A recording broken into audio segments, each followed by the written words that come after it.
Justoppo desecrated Stonehenge yesterday, spraying the stones with orange paint. That'll show those gas-guzzling Neolithic stonemasons and Druids. I'm going to show how this proves that Justoppo aren't concerned about the environment at all. They're part of a far-left movement that wants to erase Western history and culture, and they're essentially a militant lobbying group for a green energy baron who's made millions from green subsidies. And, ironically, stopping oil would actually send us back to the Stone Age. The two activists recorded messages justifying their cultural vandalism. I'm not going to play their full messages because they don't deserve to be heard. I'm just going to play a tiny bit in order to mock their appearance. My name's Neve. What the hell is that? I'm 21. Is that Harry Potter? This is Neve Lynch, who says she's a 21-year-old student, but I'm pretty sure she's actually an 8-year-old boy, or possibly Paul Dano in Prisoners. And I'm a student at the University of Oxford.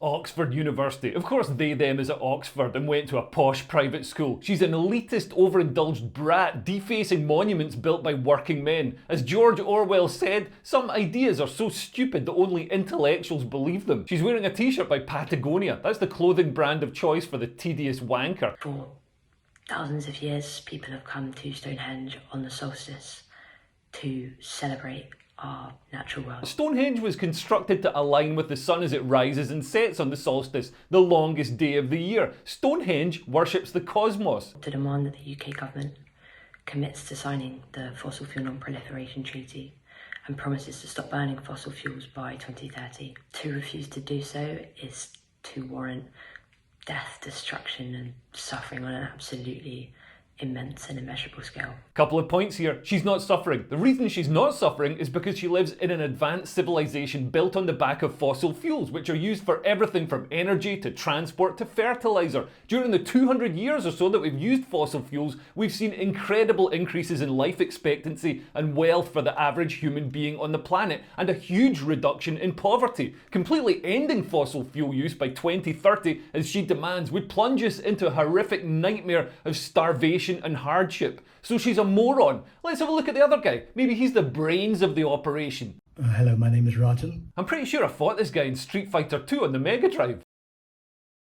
I'm 73 years old and I've just taken part in this action which you've seen. I'm guessing Rajan's ancestors didn't build Stonehenge. I know this because I've been reliably informed that black people built Stonehenge and Rajan isn't black.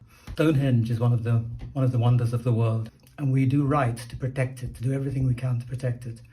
And our action in no way damaged it. We're very careful about that. He seems to think he's protecting Stonehenge. Stonehenge is a legally protected monument that is a habitat for protected species, including around 80 rare species of lichen that grow in the stones and could be damaged by the chemicals that Rajan and Neve sprayed on it. Environmental group Friends of the Earth had a campaign to raise awareness about this. If Rajan cared about the environment, he wouldn't spray chemicals on rare lichens. Justoppo released a statement saying that they had to desecrate a World Heritage Site because we're on the brink of losing everything, including World Heritage Sites. Now listen, I've heard some ludicrous doomsday cult, the earth is burning nonsense, but now they're saying carbon dioxide levels have risen to the point where stone will be dissolved. Is that right, guys? Trust the science. And of course, lefties were absolutely delighted with this. Apparently, if you're worried about the habitat for rare lichens and a 5,000-year-old iconic piece of history being damaged, you're a fucking moron. Nice. Archaeologist Amelia Hall said, "As an archaeologist and a supporter of Justoppo, I think this action at Stonehenge was incredibly well done.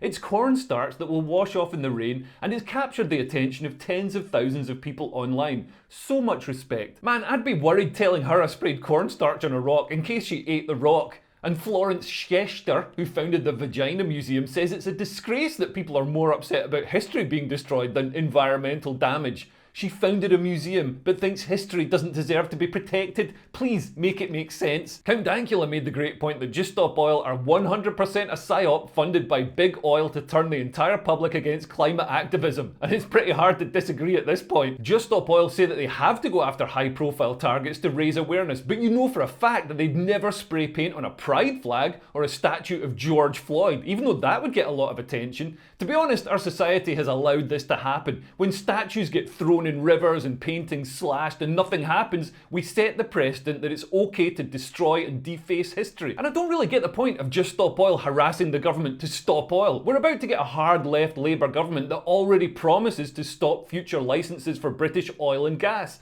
According to the left, it's more environmentally friendly to bring the oil and gas we need all the way from Saudi Arabia on a boat that might crash or spill or get blown up by Houthi rebels than it is to get oil and gas from our own land. What you might not be aware of is just how close Justoppo and the Labour Party are, through a man who backs both of them, Dale Vince. He's the multi-millionaire founder of Ecotricity, which generates electricity from renewable sources. He was the main backer of Justoppo, who give the impression of being a grassroots green organisation, but really they're just pushing the agenda of this green energy baron who funds them. They influence public opinion and governments to give more subsidies and use more green power, which Dale Vince then makes a lot of money by selling to them. He's now switched his backing to the Labour Party, giving them £1.5 million at the latest count.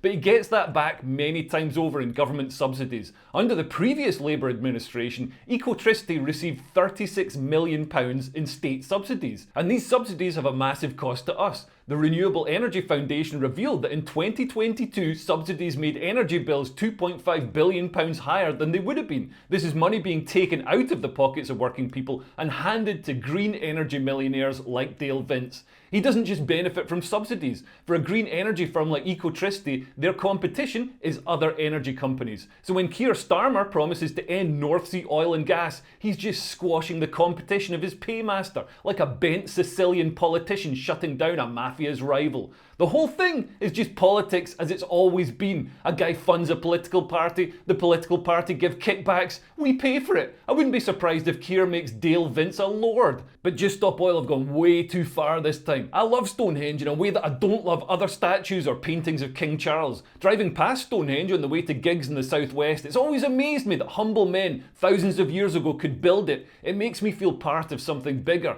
Its contemporary history shows the best of us too. Up until about 100 years ago, Stonehenge was a dishevelled pile of stones. British archaeologists and labourers worked to restore Stonehenge to its original splendour. The West used to cherish our history and our role in developing the world. Now we just call each other racist and destroy our culture and heritage. British culture and our high-trust society that allows ordinary people access to sacred sites is being exploited by people who want to destroy it. And what's going to happen to Justoppo, the gullible pawns in all this? Our justice system seems to treat them with kid gloves. Maybe we should hand them over to the Druids, who can bring back human sacrifices at Stonehenge, or at least give them a good walloping with bats. Justoppo say, it's just corn flour, it'll wash off. Well, the Druids can say, it's just broken fingers, they'll heal. Anyway, thanks for listening. Please share this video with an annoying doomsday cultist. And if you want to buy me a beer, there are links below. And if you want to support me making these videos, you can become a patron and get exclusive content. There's links below for that as well. Okay, thanks for listening. I've been Leo Kears. Bye. Bye bye.